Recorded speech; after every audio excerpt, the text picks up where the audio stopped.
Quelqu'un m'a écrit pour savoir, dans le cadre du dossier Steve Amousou, quelles sont les chances pour lui de voir aboutir son acquittement sur le bénéfice du doute sur l'identité entre Frère Rumbi et Steve Amousou.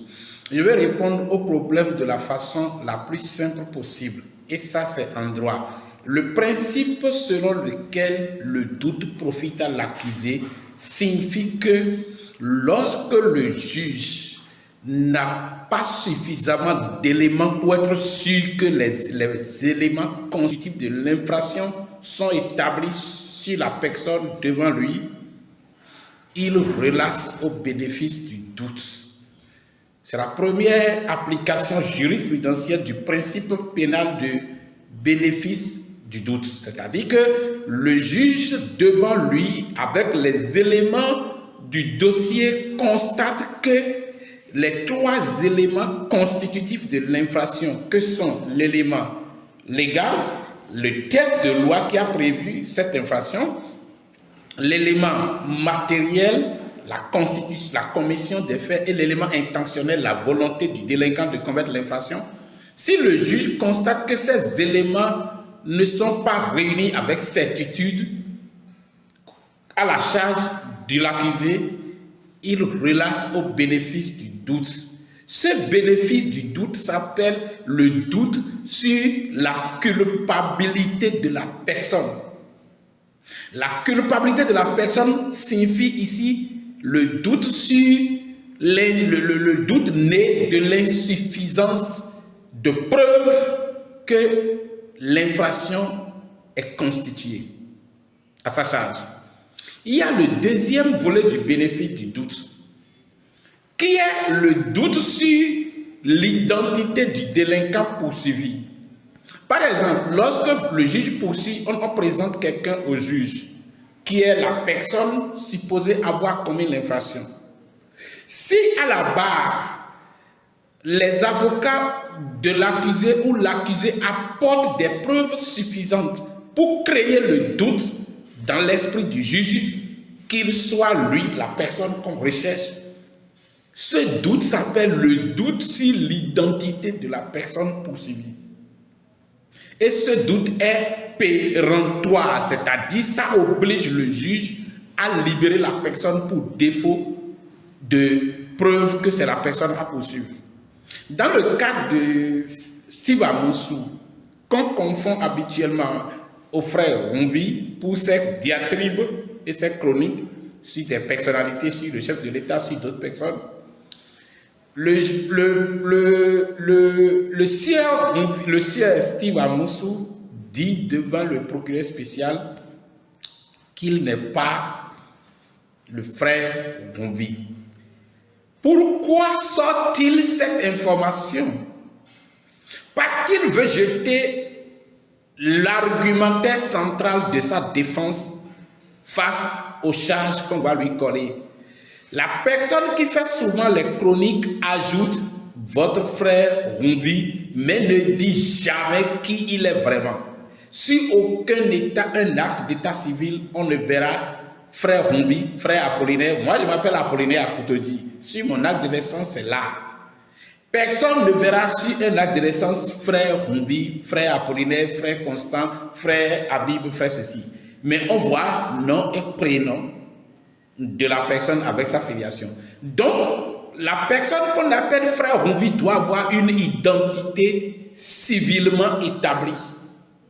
Mais la personne qu'on a devant soi aujourd'hui, la personne que le procureur spécial a devant lui, s'appelle Steve Amousou.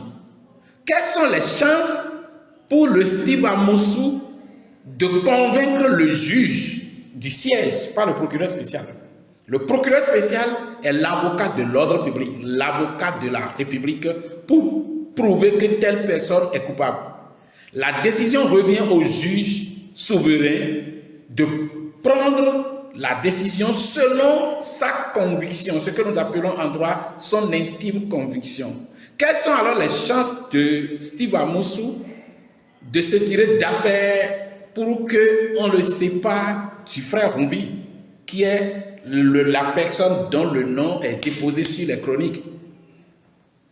Le juge a 3 options. Le procureur spécial a 3 options. Les mêmes options du procureur spécial sont les options du juge du siège. Pourquoi je fais cette information? Pourquoi je vous donne cette information? La plupart du temps, les gens ne comprennent pas comment la justice pénale fonctionne. La procédure pénale est accusatoire. Commençons par là. Qu'est-ce que ça veut dire? Ça veut dire qu'il va revenir à Steve Amoussou de prouver qu'il n'est pas frère Rumbi. C'est ça le principe de la procédure accusatoire. Lorsque vous êtes accusé, le procureur suppose, pas du principe que c'est vous, le frère Rumbi. Alors, comment est-ce que Steve Amoussou va s'en sortir? Le procureur va partir de 3 principes, de 3 procédés. 1. Les indices graves et concordants. Lorsque le frère Steve Amoussou dit qu'il n'est pas le frère Rumbi, nous on appelle ça en droit la dénégation systématique, qui est l'arme argumentaire par laquelle quelqu'un nie les faits ou nie être celui qui les a commis. Alors, la délégation systématique, selon une jurisprudence de la Cour d'appel de Cotonou, n'empêche pas le juge de condamner ou de poursuivre l'intéressé. Parce que la délégation systématique n'est pas péremptoire. Ici, le procureur spécial va d'abord détruire le doute sur l'identité ou l'identité entre le frère Rumbi et Steve Amoussou par les indices graves et concordants. C'est quoi un indice grave et concordant? C'est quoi les indices graves et concordants? Il y a indices graves et concordants lorsqu'une série de faits, d'éléments dans le dossier lève le doute sur l'identité de Steve Amoussou par rapport à frère Rumbi. Ça veut dire quoi? Je m'explique. Le procureur va partir des indices graves et concordants pour détruire cet argumentaire. D'abord, on va demander à Steve Amoussou de prouver son état civil. Et il va donner son acte de raviport ou bien son identité, son acte de naissance qu'on va vérifier. On saura qu'on a devant nous Steve Amoussou. Puisque c'est Steve Amoussou qui est cherché à Lomé. Donc, le juge va d'abord demander les preuves que c'est Steve Amoussou.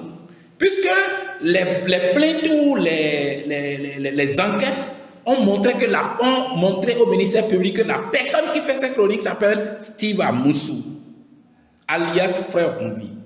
Donc, il va prouver, si Steve Amoussou donne l'état civil, l'acte de naissance pour montrer qu'il est le Steve Amoussou, le procureur va maintenant sortir les indices graves et concordants pour confondre le frère Steve Amoussou.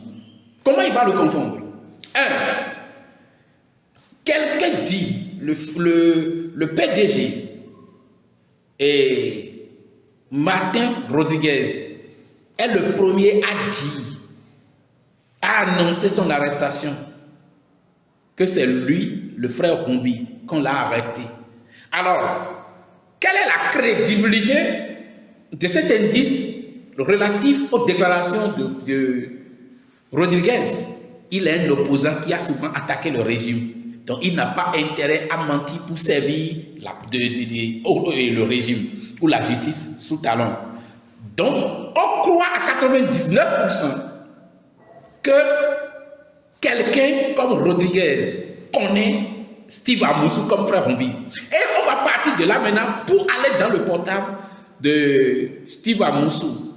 Si déjà dans son portable, on a retrouvé ses complices, la probabilité qu'il se cache derrière le frère Rumbi alors qu'il s'appelle Steve Amoussou sera grande à partir du moment où on a des preuves que des gens communiquent avec lui pour lui donner des informations. Deux anciens députés et un directeur général, des directeurs généraux de haut niveau. À partir de ce moment, les éléments du portable et les éléments secrets que le procureur détient pour confondre le frère, Steve Amoussou vont détruire ce doute. Je crains que les déclarations de son avocat, Maître Baparapé, de Rodriguez, de l'opposition et de ses propres frères ne soient pas des éléments concordants plus graves encore pour démontrer qu'il ment et qu'il est le frère Rumbi.